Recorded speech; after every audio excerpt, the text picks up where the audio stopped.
تو انشاءاللہ تعالیٰ تقریباً 35 لاکھ فیملیز کو 10,000 روپیہ پنجاب میں اس دفعہ ہمارے طرف سے ملے گا انشاءاللہ تعالیٰ رمضان کے اندر۔ پنجاب میں چھوٹے کاروبار کے فروغ کے لیے بزنس کارڈ متعارف کرانے کا فیصلہ کیا گیا ہے۔ وزیر اعلیٰ مریم نواز نے اسمال اور میڈیم لون اسکیم کے لیے جامع پلان طلب کر لیا۔ 1 سے 10 لاکھ روپے تک بلا سود قرض دیا جائے گا جو 5 سال میں واپس کرنا ہوگا۔ جب تک آپ کے پاس پے آرڈر موجود نہیں ہوگا، یہ جو مریم نواز کی جانب سے بھیجا جائے گا، تب تک آپ کو پیمنٹ نہیں ملے گی، کیونکہ یہ جب آپ کو ملے گا تو اس پہ ایک کوڈ دیا گیا ہے، ٹھیک ہے؟ وہ کوڈ جب تک ایک تو آپ بینک، اگر آپ کا بینک اکاؤنٹ ہے تو پھر تو آپ کے لیے بہت بڑی آسانی ہے، آپ خود بھی یہ پیسے اپنے اکاؤنٹ میں ٹرانسفر کر سکتے ہیں، ٹھیک ہے؟ طریقہ کار میں بتا دوں گا۔ اگر آپ کے پاس بینک اکاؤنٹ نہیں ہے تو آپ نے ایجنٹ کے پاس جانا ہے اور وہاں سے یہ پیسے وصول کرنے ہیں۔ اب کس طرح کرنے ہیں؟ آپ کے پاس پے آرڈر ہوگا تو پھر آپ کو پیسے ملیں گے، اگر آپ کے پاس پے آرڈر نہیں ہوگا تو پھر آپ کو وزیر اعلیٰ کی جو 10,000 کی پیمنٹ ہے وہ نہیں ملے گی۔ پے آرڈر پہ ایک کوڈ دیا گیا ہے، ٹھیک ہے؟ وہ کوڈ صرف اور صرف آپ کو پتا ہے، اور جب آپ اپنا پے آرڈر کھولیں گے تو اس میں ایک کوڈ ہوگا، اس کوڈ کے 6 سے آخری جو ہے وہ آپ نے ایجنٹ کو بتانے ہیں، ایجنٹ نے وہاں پہ ایڈ کرنے کے بعد آپ کا بایو میٹرک ہوگا، بایو میٹرک ہونے کے بعد جو موبائل نمبر اس وقت آپ نے رجسٹریشن کے دوران وہاں پر لکھوایا تھا اس پہ ایک OTP آئے گا، ٹھیک ہے؟ ایک کوڈ آئے گا، اس کوڈ کو وہ دوبارہ اپنے ٹائم میں لگائے گا، ٹائم میں لگانے کے بعد سبمٹ کر دے گا، ٹھیک ہے؟ پھر آپ کا جو بایو میٹرک ہے وہ کلیئر ہوگا، اس کے بعد آپ کو 10,000 جو ریلیف ہے وزیر اعلیٰ مریم نواز شریف کا وہ آپ کو مل جائے گا۔ ایک تو یہ ہو گیا کافی دوستوں کے کمنٹ سے۔ اب آپ اس سے پہلے اپنی اہلیت کس طرح چیک کر سکتے ہیں کہ آپ PSER سروے میں اہل ہیں یا نہیں ہیں، میں یہ بھی آپ کو بتا دیتا ہوں۔ سب سے مین چیز، جتنے بھی دوستوں نے اپنے سروے کمپلیٹ کر لیے ہیں، ٹھیک ہے، وہ 8070 پہ اپنا CNC نمبر جو ہے وہ سینڈ کریں، اپنا شناختی کارڈ نمبر جو ہے وہ سینڈ کریں، اور اس کے بعد ان کو اہلیت کے بارے میں بتا دیا جائے گا کہ آپ PSER رمضان ریلیف کے لیے اہل ہیں یا نہیں ہیں۔ وہ افراد جنہوں نے اپنا سروے کمپلیٹ کر لیا ہے، جو نیا میسج سینڈ کریں گے ان کو کوئی جواب نہیں آئے گا، نہ ہی 8070 ان کو بتائے گا آپ کا سروے ہوا یا نہیں ہوا۔ صرف اور صرف یہ ان افراد کے لیے حکومت نے کوڈ نکالا ہے، یہ آپ اسکرین پر بھی چیک کر سکتے ہیں۔ میں بتا رہا ہوں یہ اسکرین پر جس طرح ڈیٹیل انہوں نے لکھی ہے کہ آپ PSER جو ہے وہ اپنا سروے کس طرح چیک کر سکتے ہیں، آپ اہل ہیں یا نہیں ہیں، یہ طریقہ کار میں آپ کو بتا دیتا ہوں۔ 8070 پہ آپ نے اپنا شناختی کارڈ سینڈ کرنا ہے، سینڈ کرنے کے بعد آپ کو جواب آئے گا کہ آپ جو ہے وہ رمضان ریلیف پیکج 10,000 کے لیے اہل ہے یا نہیں ہے۔ یہ طریقہ کار بہت آسان ہے، جن کے پاس اینڈرائڈ موبائل ہے، چاہے ان کے پاس سمپل موبائل ہے، وہ گھر بیٹھے اپنی اہلیت جو ہے وہ چیک کر سکتے ہیں کہ وہ PSER سروے میں اہل ہے یا نہیں ہے، ٹھیک ہے؟ ایک تو یہ مسئلہ ہو گیا۔ اب ایک سوال اور بھی کافی لوگوں کا تھا کہ بھائی جو 5,000 ریلیف مل رہا ہے وزیر اعظم کی جانب سے، یہ ہمیں کس طرح ملے گا، یہ ہم نے کہاں سے لینا ہے، اور اس کے بارے میں ہمیں کیسے پتہ چلے گا کہ آپ وزیر اعظم کے 5,000 کے لیے اہل ہیں؟ ایک تو جتنی بھی بینیفیشری ہیں جو بے نظیر انکم سپورٹ پروگرام کے پیسے وصول کرتی ہیں وہ تمام خواتین اس پروگرام میں شامل ہیں، ٹھیک ہے؟ اب اس طریقے سے میں آپ کو بتا دوں، آپ کا ڈیٹا حکومت کے پاس جا چکا ہے، آپ نے نہ ہی کسی کوڈ پہ SMS کرنا ہے، نہ ہی آپ نے کہاں کسی جگہ جا کے اپنا اندراج کروانا ہے۔ اب یہ ایک میں آپ کو بات بتاتا چلوں، ان میں سے وہی لوگ اہل ہوں گے جن کا 25 PMT سکور سے کم ہوگا، جن کا 26 ہوگا، 27 ہوگا، چاہے وہ بے نظیر انکم سپورٹ پروگرام کے پیسے لیتی ہیں یا نہیں لیتی۔ ان کا اگر PMT سکور ہائی ہوگا تو پھر ان کو وزیر اعظم 5,000 ریلیف نہیں ملے گا۔ یہ اب آپ نے چیک کس طرح کرنا ہے کہ آپ اہل ہیں یا نہیں ہیں، یہ بھی میں آپ کو بتاتا چلوں۔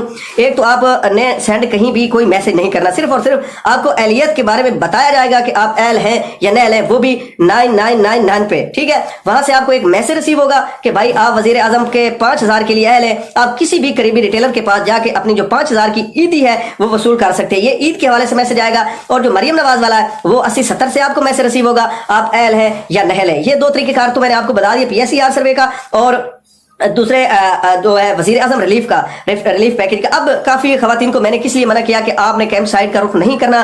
کافی خواتین جمعے کے دن ہمارے پاس وہاں پہ موجود تھی سینٹر پہ، اور ان میں سے ایک مثال 80% خواتین کے پیسے نہیں ابھی اوکے ہوئے تھے، اور 20% خواتین کے پیسے آئے تھے، وہ بھی جن کے 7 بچے تھے، جس کے 8 بچے تھے، ان کے 5,000 10,000 6,000 اتنی رقم ابھی تک اپڈیٹ ہوئی تھی۔ تو میری ان تمام بہن بھائیوں سے ریکویسٹ ہے کہ ابھی تک آپ کیمپ سائٹ کا رخ نہ کریں جب تک آپ کو 8171 سے میسج ریسیو نہیں ہوتا کہ آپ کی مکمل جو پیمنٹ ہے ہم نے اپڈیٹ کر دی ہے، اتنی آپ کی بچوں کی پیمنٹ ہے، تب جا کے آپ وصول کریں جا کے پیسے۔ اس سے پہلے اگر آپ جائیں گے دوبارہ پھر آپ کو میسج آئے گا، آپ کی جو باقی رقم ہے وہ بھی اپڈیٹ ہوگی۔ اور باقی کافی خواتین ایسی ہیں جن کے ابھی تک سکول پینڈنگ پڑے ہیں اور ان کی ویریفیکیشن ابھی تک نہیں ہوئی، کیونکہ ہماری طرف کافی خواتین ایسی آئی تھی جن کے بچے سکول جاتے بھی تھے، اب ان کی ہم نے حاضری بھی چیک کرا گئی تھی، کمپلیٹ تھی، 70% جو حاضری تھی ان کی کمپلیٹ تھی، لیکن ابھی تک ان کو پینڈنگ میں رکھا گیا تھا۔ تو میں اس لیے چاہتا ہوں کہ جتنی بھی میرے بہنیں بھائی مائیں جاتی ہیں رخ کرتی ہیں سینٹر کا، وہ ابھی تک انتظار کریں جب تک آپ کو 8171 سے میسج ریسیو نہیں ہوتا کہ آپ کی پیمنٹ اتنی بچوں کی آ چکی ہے، تب تک آپ کیمپ سائٹ کا رخ نہ کریں۔ آپ ان تنگی تکلیف سے بھی بچیں، آپ جو کرایہ وغیرہ بھر کے جاتی ہیں اس سے بھی بچیں، تاکہ آپ کا کوئی بھی جو ہے وہ خرچہ وغیرہ فضول نہ ہو۔ تو اس لیے تھوڑا انتظار کر لیں 10-15 دن، اس کے بعد ایک ساتھ قسط بھی آپ کو ملے گی اور ساتھ میں بچوں کے وظائف بھی آپ کو مل جائیں گے۔ ایک تو یہ بات تھی، اور دوسرا